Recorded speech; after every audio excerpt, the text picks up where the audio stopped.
السلام علیکم فرینڈس، کیسے آپ سب لوگ؟ امید کرتی ہیں خیریت سے ہوں گے۔ آج ایک نئی کہانی کے ساتھ آئی ہوں میں، جس کا نام ہے اللہ پر بھروسہ رکھنے والا چرواہا۔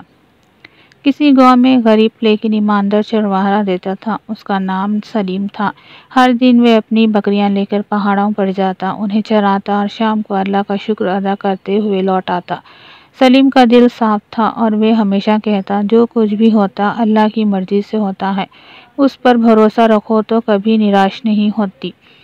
ایک دن کی بات ہے، تیز بارش ہو رہی تھی، آسمان میں بجلی چمک رہی تھی۔ سلیم اپنی بکریوں کو لے کر ایک غار میں شرن لیے بیٹھا تھا۔ اس کے پاس کھانے کو کچھ نہیں تھا، پیٹ میں بھوک سے گڑگڑاہٹ ہو رہی تھی، لیکن اس نے پھر سر جھکا کر کہا،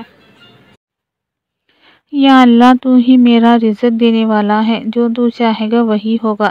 تھوڑی دیر بارش کچھ تھمی ہی تھی کہ اس نے دیکھا پاس کے پہاڑ سے ایک بڑا پتھر لڑھک کر ہوا آیا اور غار کے مہانے پر رک گیا۔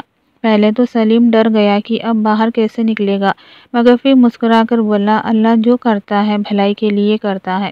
رات بیت گئی۔ صبح جب وہ پتھر ہٹانے باہر گیا تو اس نے دیکھا نیچے کی گھاٹی میں باڑھ آئی ہوئی ہے اور وہی راستہ پوری طرح بہہ چکا تھا جس سے وہ روز گھر لوٹتا تھا۔ اگر وہ اس رات غار سے باہر نکل جاتا تو نشچت ہی وہ باڑھ میں بہہ جاتا۔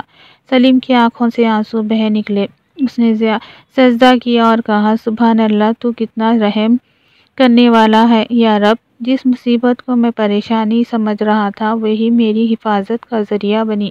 اس دن کے بعد سلیم کو اور بھی مضبوط ایمان والا انسان بن گیا۔ وہ ہر کسی سے کہتا، جب حالات تمہارے خلاف ہوں گے تو اللہ پر بھروسہ رکھو، کبھی کبھی جس تکلیف میں بھلائی چھپی ہوتی ہے وہ ہمیں بعد میں سمجھ آتی ہے۔